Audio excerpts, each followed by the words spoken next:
Some roads don't take you places. Some roads erase you. If you've ever driven late at night and felt like the highway was stretching longer than it should, if you've ever passed a bus stop where no bus should run, this story is for you. The night I found the bus stop, the road felt wrong. Not dangerous, not broken, just endless. I had been driving Route 17 for nearly 3 hours, but every mile marker repeated itself. Mile 42, again and again. My gas gauge hadn't moved. Neither had the clock, 0.1211 a.m., always 12:11. That's when the engine died. No sputter, no warning. Just silence, the kind that presses against your ears. Then the fog rolled in, thick, heavy, alive. And out of it appeared the bench. It looked freshly placed, like someone had dropped it there moments ago. Metal bench, a single streetlight, a sign with no numbers, no graffiti, no trash, no footprints. The light buzzed overhead, flickering in a pattern that almost felt intentional. My phone showed no service. When I turned back toward my car, I realized something worse. I couldn't hear the road anymore. No wind, no insects, no distant traffic, just the hum of the light. Then headlights appeared in the fog. The bus didn't slow down. It simply appeared closer. Old gray paint, no destination sign, windows dark. The brakes hissed like something had failing for the first time in years. The doors folded open. The smell hit me immediately. Cold air, not winter cold, basement cold. The driver sat perfectly still. His hands gripped the wheel. When he turned his head, I noticed the smooth skin where his eyes should have been. "No more rides after this," he said. His voice sounded layered, like several people speaking through one mouth. "I didn't ask for a ride," I said. He smiled wider than a face should. "You're already late."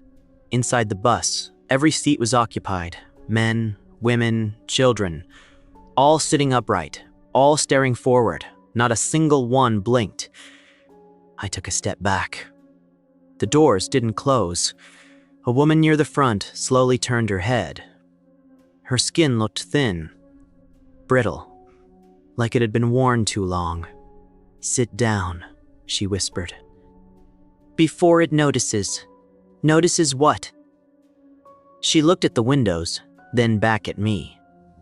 "That you still remember how to leave." The doors slammed shut. The bus began to move. The woman spoke without moving her lips. Rule 1. Don't look out the windows too long. Rule 2. Don't ask what time it is. If you hear your name, don't answer. I laughed nervously. This some kind of joke? No one reacted. The bus lights flickered. The driver tilted his head.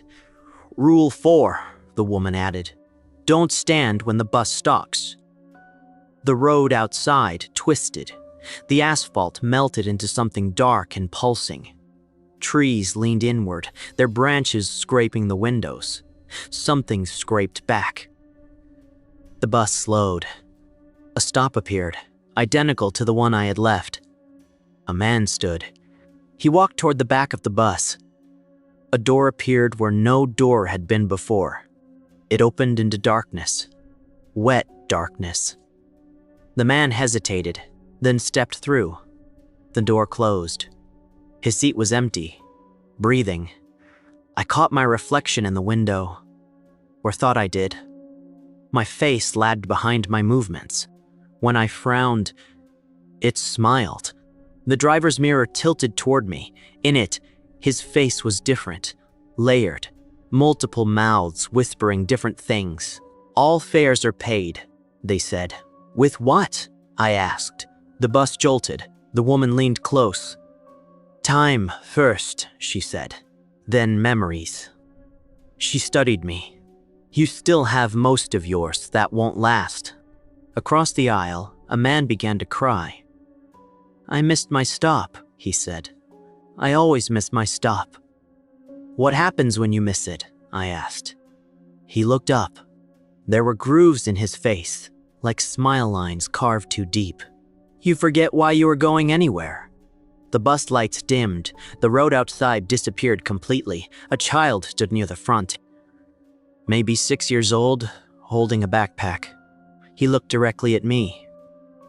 Do you know my name? He asked. I shook my head.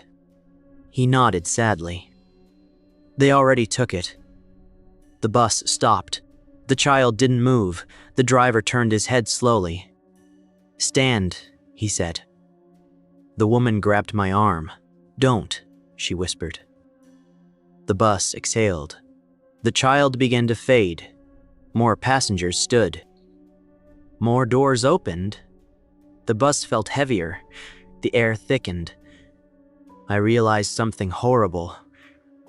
The fewer passengers there were, the louder the bus became. Breathing, pulsing, alive. The woman finally told me the truth. This bus doesn't take people somewhere, she said. It keeps them from somewhere else. From what?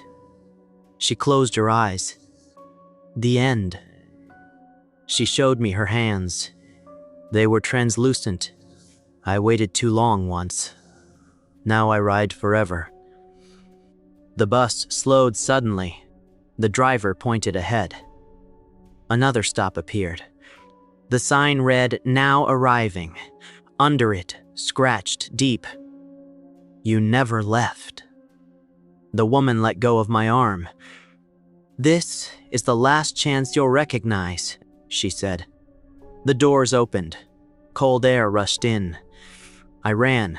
I fell onto the bench. The bus vanished. The fog lifted. My car started instantly. The clock moved 0.1. 4:03 a.m. I drove until sunrise. I didn't stop. The clerk stared at me. You okay?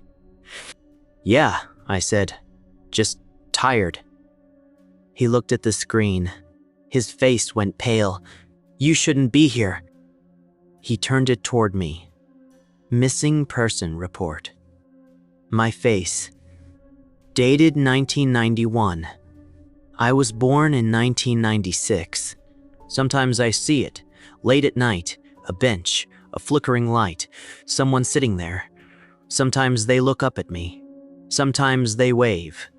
The bus is never late, and someday I'll remember why I was running. I didn't feel relieved. That's what scared me most. Anyone who escapes something terrible should feel lucky, shaken, alive. I felt incomplete. Like I'd left something important sitting on that bench. Time moved again, but it didn't feel real. Clocks worked, calendars changed, yet every night at exactly 12:11 a.m., my body froze. I'd stop breathing, just for a moment. Then I'd hear it. A distant hiss, like brakes releasing. The dreams started 3 nights later. I was sitting on the bus. Same seat, same smell. Only this time, I couldn't move. Passengers turned slowly, one by one, until every face was looking at me. They opened their mouths together and spoke with my voice. Stand up!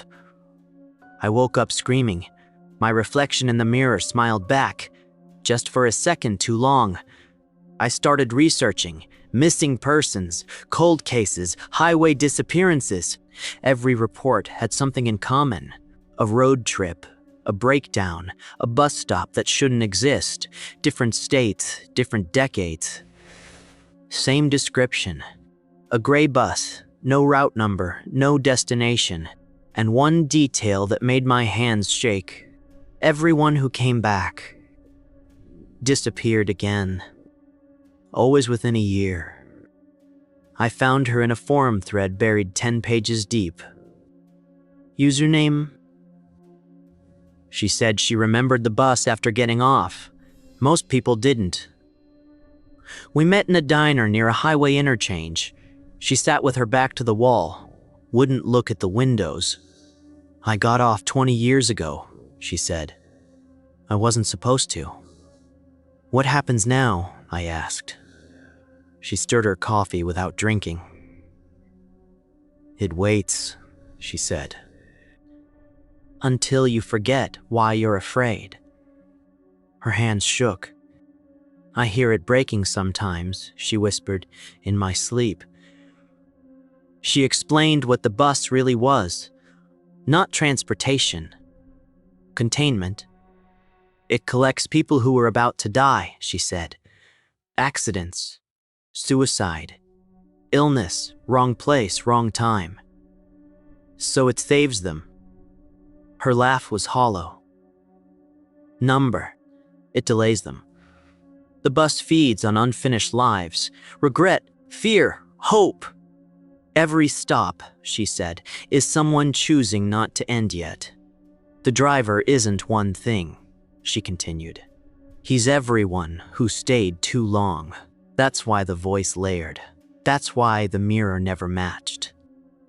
The longer you ride, she said, the more you help drive. I remembered the wheel, the hands gripping it, how familiar they looked. That night, I found it on my wrist, a faint symbol, a circle with a line through it, the bus stop sign. I tried washing it off, scratching it. It stayed. At 12:11 a.m., it burned. The road started appearing in my dreams, not the highway, the bus aisle, stretching endlessly. Seats filling with people I knew. Friends, strangers, people who hadn't died yet. They looked at me expectantly, waiting for instructions. I woke up knowing something I never learned, where the next stop would be. I began losing hours, finding myself standing near highways, at rest stops, at intersections. Once I woke up sitting on a bench, metal, cold, a streetlight buzzing above me. I ran before the fog could roll in. I wrote them down before they faded. Don't wait at the stop. Don't answer your name. Don't look in the mirror too long. Never sit near the front. Never help the driver. That last one terrified me. Because I already had. I saw the child again. In a grocery store parking lot. Same backpack. Same empty eyes.